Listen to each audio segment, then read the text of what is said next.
Hello everyone, কেমন আছেন সকলে? আশা করছি বেশ ভালো আছেন, আর আমরাও বেশ ভালো আছি। তো আজকে আবারও একটি নতুন ভিডিও নিয়ে চলে আসলাম আপনাদের কাছে। যারা আমার চ্যানেলে নতুন, অবশ্যই চ্যানেলটি সাবস্ক্রাইব করে পাশে থাকবেন। আর যে যেখান থেকে ভিডিওটি দেখছেন, অবশ্যই পুরো ভিডিওটা দেখতে থাকুন, স্কিপ না করে। নতুন মায়েদের জন্য অনেকটাই হেল্পফুল হবে, কারণ এটা অবশ্যই নতুন মায়েদের দেখার জন্যই আমি ভিডিওটা করা আর কি।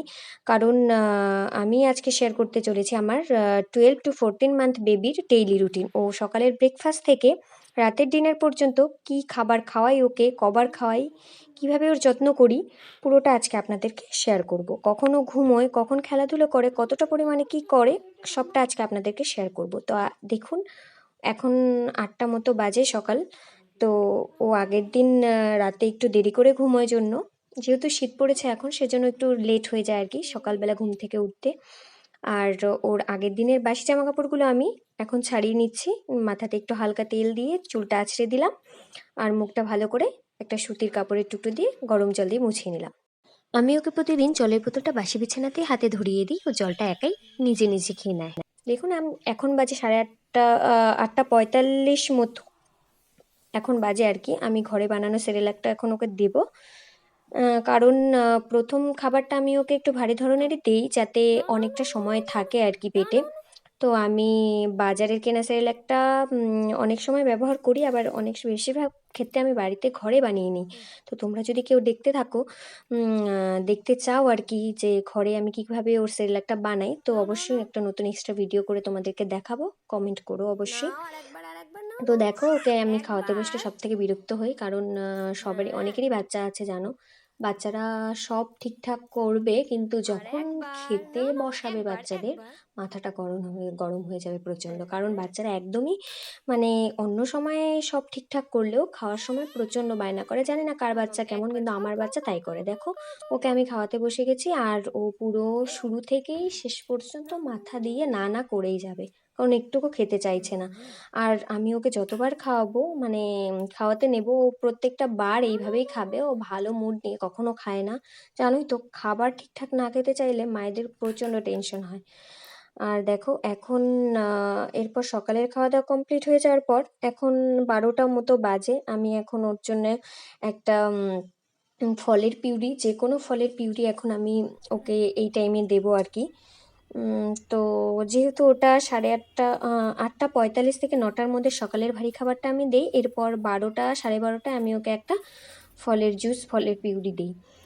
যেই সিজনে যেই ফলটা আর কি থাকে। তো এখন প্রচণ্ড পরিমাণে আপেল পাওয়া যাচ্ছে, আর আপেলটা অনেক সময় অনেক বাচ্চা খেতে পছন্দ করে। তো আমি সেই জন্য একটা আপেল ভালো করে ধুয়ে ছাল ছাড়িয়ে নিয়ে গরম জলে একটু বয়েল করে নিচ্ছি, হালকা সেদ্ধ করে নিচ্ছি। অনেকে বলে থাকবে, আপনারা শুনবেন হয়তো, যে বেশি সেদ্ধ করতে হয় না, তাহলে আপেলের ভিটামিন চলে যায়। এটা সত্যিই একটা সঠিক কথা আর কি। আমিও সেজন্য খুব একটা একদম যে, কারণ এই সময়ের আপেলগুলো না একটু নরম নরম টাইপেরই থাকে, খুব একটা সেদ্ধ করতে হয় না, হালকা বয়েল করলেই হয়ে যায়। তো এটা আমি একটা ছাঁকনির মধ্যে করে ভালো করে ছেঁকে নিয়ে, কারণ অনেক সময় আঁশঠাস বাচ্চাদের গলায় আটকে যাওয়ার ভয় থাকে, আর যেহেতু ওর এখনও দাঁত হয়নি, ও ওভাবে খেতেও পারে না। আর এখন ওর বয়স চলছে, রিসেন্ট ওর 1 বছর হয়েছে। এই তো দেখুন, আপেলের পিউরিটাকে খাওয়াতে নিয়েও ওর একই সমস্যা, সেম। সেই সকালের খাবার খেতে নিয়েও যেরকমটা করেছিল, ও এই খাবারটা খেতে নিয়েও সেম সেম এরকমটাই করছে। ওকে আমি যতবার খাওয়াতে যাই, সেম এরকম করে থাকে। সেজন্য অনেক সময় আমার খুব রাগ হয়। আর যখন মুড ভালো থাকে তখন তো মায়েদেরও ভালো লাগে, বাচ্চারা হাসলে তো অবশ্যই মায়েদের ভালো লাগে। কিন্তু যখন খেতে চায় না, তখন তো প্রচণ্ড রাগ উঠে যায়। কী করা যাবে বলো, সব মাকেই এটা সহ্য করতে হয়। তবে সব বাচ্চারা একই রকম নয়।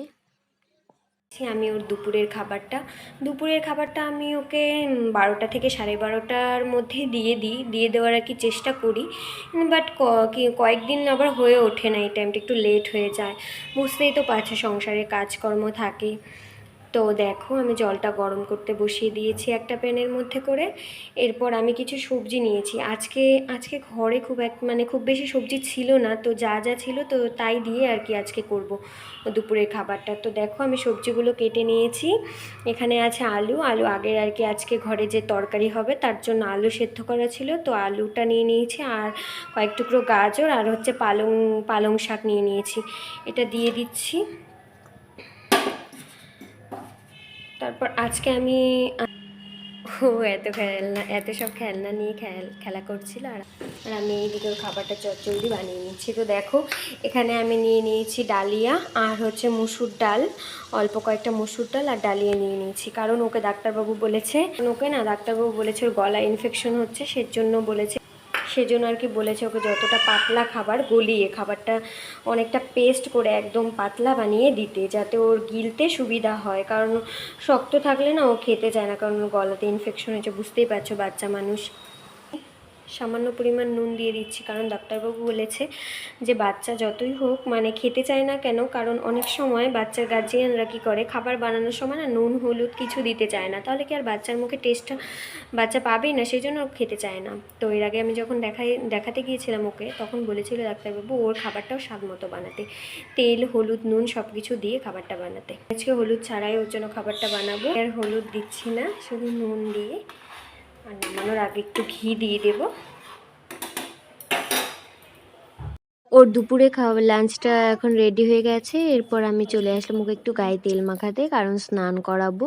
যেহেতু আমি আজকে ওকে 12টায় ফলের পিউরি দিয়েছিলাম, সেজন্য আমি আজকে ওকে লাঞ্চটা একটু দেরিতেই দেবো, কারণ 12:30 থেকে 1টার মধ্যে আমি দেই, বা 12টা থেকে 12:30 বা 1টার মধ্যেই আমি দিয়ে দিই, কিন্তু আজকে একটু লেটে দেবো। তো স্নান টান করিয়ে ক্রিম মাখিয়ে আমি জামা কাপড় পরিয়ে ওকে বসিয়ে রেখেছি একটু বিছানার দিকে। আমি ওর খাবারটা রেডি করছিলাম। ও বেশ সুন্দর একা একাই খেলছিল ওর খেলনাগুলো দিয়ে। জানি না কার বাচ্চা কতটুকু পরিমাণে খায়, তবে আমার মেয়ে পরিমাণটা অল্পই খায়, ও সামান্য পরিমাণে খায়, কিন্তু আমি ওকে বারবার খাওয়ানোর চেষ্টা করি। কেন কি ও একদমই খেতে চায় না। ওর জন্য আমি যখনই খাবার বানাবো, ওকে যখনই আমি খাওয়াতে যাব ও শুধু বায়না করে, খেতেই চায় না।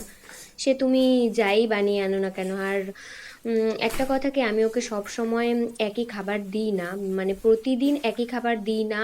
আর এক একবার এক এক রকমের খাবার দেওয়ার চেষ্টা করি আমি ওকে, বাট ও খেতে চায় না। আমি যত রকমের খাবারই বানাই না কেন ওর জন্য, ও তো টেস্ট নিয়ে সেভাবে খাবেই না খাবারটা। এর আগেও আমি যখন ওকে ডক্টরের কাছে নিয়ে গেছিলাম, তখনও ডক্টরবাবু বলেছিলেন যে ওর ওজনটা কম আছে, কারণ ওর বয়স হিসেবে ওয়েটটা একদমই কম। কারণ হচ্ছে একে তো প্রিম্যাচিওর বেবি, কারণ হচ্ছে ও যখন হয়েছিল তখন ওর 2 কেজি ওয়েট ছিল, 2 কেজি ওজনের হয়েছিল ও। আর সাধারণভাবে আমরা জানি যে 2.5 কেজি মিনিমাম, 2.5 কেজি বেবি হচ্ছে ম্যাচিওর, কিন্তু 2.5 কেজির নিচে যে কোনো তুমি ছেলে বলো মেয়ে বলো যে কোনো বেবি প্রিমেচিওর হয়। তো সেক্ষেত্রে আমি অনেক চেষ্টা করি ওকে ওর ওজনটা ঠিকঠাক রাখার জন্য, কিন্তু কিছুতেই না পারি না, কারণ ও খাওয়া নিয়ে এতটা বায়না করে। তবে আমি ওর দুপুরের লাঞ্চে বেশিরভাগ সময় ভাতটাই দিয়ে থাকি। অনেক সময় মাছ ভাত দেই, বা অনেক সময় অনেক ধরনের সবজি দিয়ে, সিজনাল সবজিগুলো দিয়ে খিচুড়ি বানিয়ে দিই। ওর খাওয়া দাওয়া কমপ্লিট হয়ে গেল, এখন আমি ওকে ঘুম পাড়িয়ে দিলাম। এরপর হচ্ছে বিকেলবেলা ও মোটামুটি 4:30-5টার মধ্যে উঠে যায় ঘুম থেকে। এরপর আমি ওকে এই দেখো একটা বাটিতে আমি একটা খেজুর গ্রেট করে নিয়েছি, আর এতে নিয়ে নিয়েছি আমি মুড়ির গুঁড়ো 2 চামচ। মুড়ির গুঁড়োটা এখন গরম জল দিয়ে আমি গুলিয়ে নিচ্ছি। এখন আমি ওকে এই ইভিনিং টাইমটাতে এটাই দেব। অনেক সময় আমি এই মুড়ির গুঁড়োটাতে তাল মিছরিও দিয়ে থাকি। আজকে একটু খেজুরটাই দিলাম, কারণ তাল মিছরির থেকে না খেজুরটা দিলেও একটু ভালো খায় আর কি, সেই জন্য আজকে খেজুরটাই দিলাম গ্রেট করে। একটা খেজুর আমি এতে গ্রেট করে দিয়ে দিয়েছি, যাতে স্বাদটা একটু অন্যরকম হয়। এ দেখো ঘুম থেকে উঠে খেলছিল, এরপর আমি ওকে আবার খাওয়াতে শুরু করলাম। এরপর ভীষণভাবে আমার উপর রেগে যাবে ও। ওর যেহেতু ১ বছর কমপ্লিট হয়ে গেছে, তাই আমি চেষ্টা করি ওকে সব রকমের খাবারগুলো টেস্ট করাতে। মানে বোঝার চেষ্টা করি যে কখন ওর কোন খাবারটা ভালো লাগে, আর আমি সেটাই দেওয়ার চেষ্টা করি। তবে ওর ১ বছর হয়েছে ঠিকই, কিন্তু এখনও না ওর দাঁত গজায়নি একটাও। অনেকে হয়তো শুনে অবাক হবে, কিন্তু সত্যিই বলছি ওর এখনও একটা দাঁতও হয়নি। দুপুরের লাঞ্চে আমি ওকে ভাত দিলে তারপর ৩ থেকে ৪ ঘন্টা ব্রেক দিয়ে নেক্সট খাবারটা দিই আর কি। ও যেহেতু দিনে ১ থেকে ২ বার ব্রেস্ট ফিডিং করে, সেজন্য আমি ওকে ফর্মুলা মিল্ক দিয়ে থাকি। সন্ধ্যার পর, মানে সন্ধ্যার খাবারটা দেওয়ার পরে যখন ৭টা ৭:৩০ মতো বাজে, তখন আমি দিয়ে থাকি ওকে ফর্মুলা মিল্ক। একদম সামান্য পরিমাণে দিই, কারণ ও বোতলে ভরে দুধটা খেতেই চায় না।